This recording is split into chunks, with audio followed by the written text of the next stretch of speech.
en tu poder, pues tuyo soy. Nos muestra más o menos cuánto hemos avanzado del Nuevo Testamento. Por ahora está igual, ¿no? ¿Por qué? Porque el Nuevo Testamento lo estamos dejando ya para dentro de poquito. Dentro de un poquito vamos a comenzar con eso. Más o menos nos da una idea, como siempre decimos, hay 1189 capítulos en la Biblia, y en estos 210 días que ya han pasado del año 2026, vamos 712. Eso es un 60% de la Biblia, ya es más de la mitad.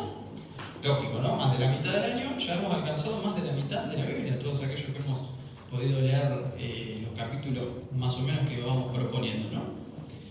Esto es más o menos un repasito, como solemos hacer siempre, de los libros. Acá están agrupados, ¿no? Por nombre, por así decirlo, Primera y Segunda de Reyes y Primera y Segunda de Crónicas, que cuentan historias parecidas. Si ustedes han leído por ahí en Primera y Segunda de Reyes, hay historias que se repiten en Primera y en Segunda de Crónicas también. Esto tiene un pequeño detallecito que vamos a ver ahora, y es que Primera y Segunda de Reyes se escribió mientras el pueblo de Israel, tanto el norte como el sur, los que han leído la historia saben de qué estoy hablando, estaban todavía exiliados en Babilonia. En aquel tiempo es cuando empezaron a recoger las memorias del rey David, las historias del rey David, las historias del rey Saúl, que se cuentan en Primera y Segunda de David y de Salomón, perdón, que se cuentan en Primera y Segunda de Reyes. Ahí también habla acerca de la época de auge de los profetas, los dos grandes profetas que tuvo Israel, que fueron Elías primero, y Eliseo. Primera y Segunda de Reyes nos cuentan un poco la historia de cómo ha avanzado el reino de Israel después del reinado de Salomón, justamente. Después del reinado de Salomón, el reino de Israel se divide en dos partes, la parte norte y la parte sur. Cada uno tiene su dinastía de reyes. Algunos reyes son mucho más buenos que otros son bastante peores. Y la Biblia se cuenta, o la historia se cuenta de manera cíclica, cómo el Señor bendecía cuando había un rey justo, cuando había un rey correcto en el trono, y cuando el rey era más o menos, era moralmente cuestionable, ahí la cosa se complicaba para Israel. Entonces la historia se cuenta de manera cíclica. Y Primera y Segunda de Crónicas cuenta un poco más el trasfondo espiritual que atravesaba a Israel y a Judá en aquellos tiempos, y cuenta bastante más acerca de los reyes del sur, de Judá. Y el libro de Primera y Segunda de Crónicas da más bien cómo se fueron sucediendo políticamente estas dinastías.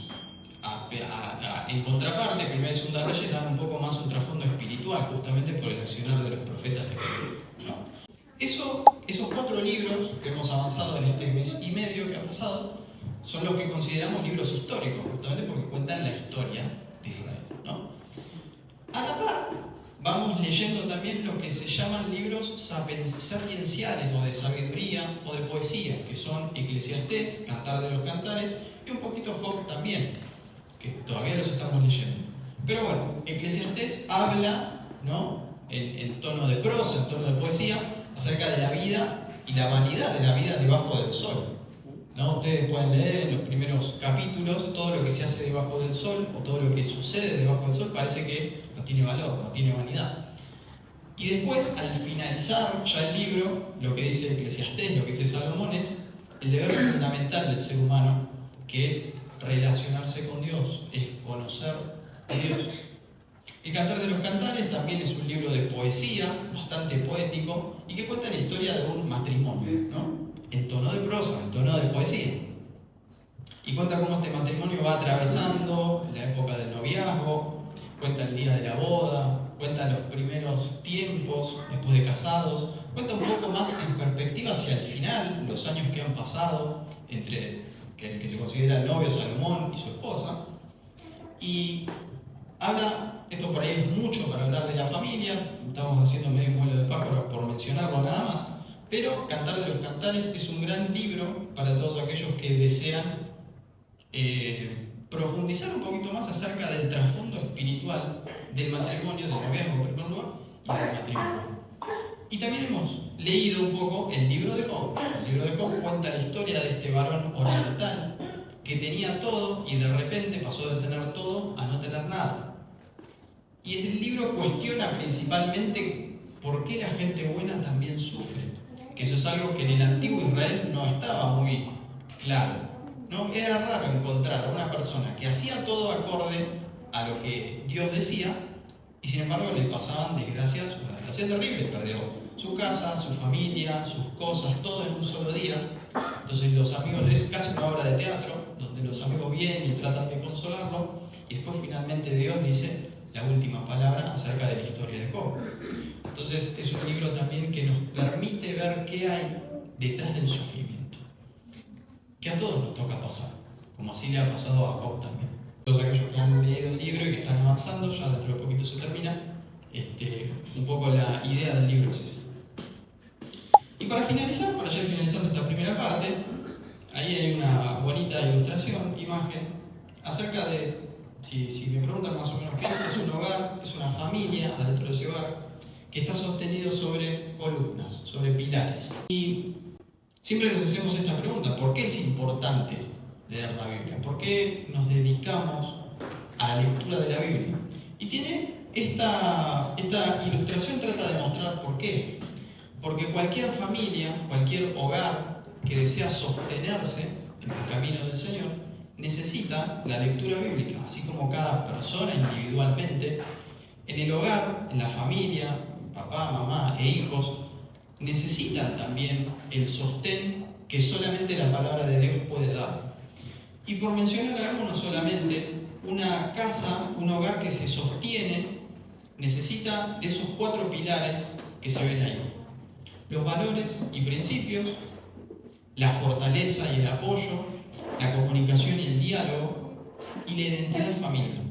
Y todo eso nosotros lo podemos encontrar como columnas de una casa que se sostiene, y podemos alcanzarlas y podemos lograrlas a través de la lectura de la palabra. Fíjense ustedes, cuando uno adopta la lectura de la Biblia como parte de su vida y como parte del hogar, como parte de la casa, lo primero que logramos son tener en común valores y principios.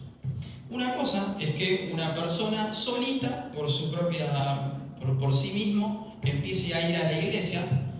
Entonces adopta ciertos valores, adopta ciertos principios, cosas que nosotros predicamos, cosas que nosotros hablamos, porque son las mismas que leemos en la palabra, acerca de lo más básico del amor, el respeto, el no juzgar, el no condenar, porque nosotros hemos sido perdonados, nosotros hemos sido salvados también, entonces no tenemos nada que señalar en el otro, que condenar en el otro, porque nosotros éramos pecadores iguales, y nosotros también necesitamos el perdón de Dios. Entonces, en ese sentido, cuando uno adopta esos valores, cuando uno empieza a tomar esos valores a partir de la palabra de Dios en la familia, entonces todos empezamos a adoptar esos valores y todos empezamos a caminar en armonía. ¿Por qué? Porque tenemos una misma base, tenemos mismos valores, mismos principios. El leer la Biblia, la lectura de la palabra nos da fortaleza. ¿Por qué? Porque justamente Dios, el Dios revelado a partir de la Biblia, es el que nos fortalece en nuestros momentos de angustia, en nuestros momentos de tristeza, cuando la situación familiar se pone difícil. Entonces, qué importante que hay tener una buena base bíblica, una buena base sólida bíblica, que nos ayude a superar esos momentos familiares difíciles. El mensaje todavía, el anterior, dice comunicación y diálogo. Cuando nosotros compartimos la lectura de la palabra, la comunicación fluye de otra manera. El diálogo empieza a fluir, que es muy importante para la convivencia familiar también. Y por supuesto, cuando uno adopta la lectura de la palabra, eso se traduce también en una identidad familiar. Ahora dentro de un ratito vamos a hablar de eso. Pero uno se siente identificado con la familia justamente cuando tenemos la misma enseñanza, cuando tenemos los mismos valores, los mismos principios. Entonces, la lectura de la palabra y el adoptar la Biblia en nuestra vida, en nuestro corazón, nos da identidad familiar. Y eso después se transmite de los padres a los hijos. Y eso no es algo que me invento yo. Dice Deuteronomio capítulo 6, el versículo 6. Y estas palabras que yo te mando hoy, dice Dios a Moisés, estarán sobre tu corazón.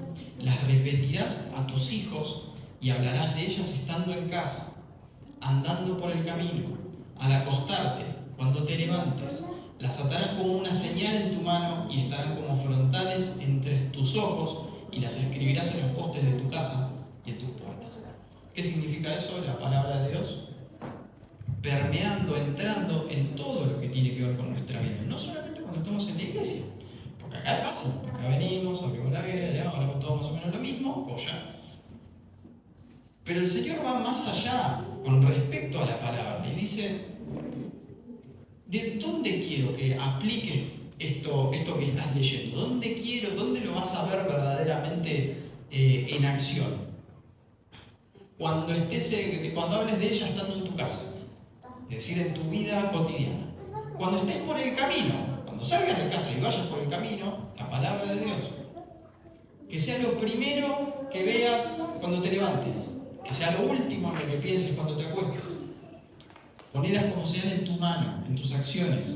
Estarán como frontales en tus ojos, entre tus ojos, acá adelante.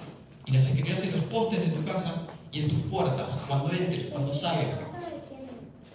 Eso es lo que el Señor nos manda con respecto a la palabra de Dios y cómo, a partir de este mandamiento que el Señor da en Deuteronomio 6, lo que está diciendo es poniendo la responsabilidad de los padres hacia los hijos de poder transmitir valores, principios, una manera de pensar, una manera de ser que viene directamente de la palabra y de parte de Dios.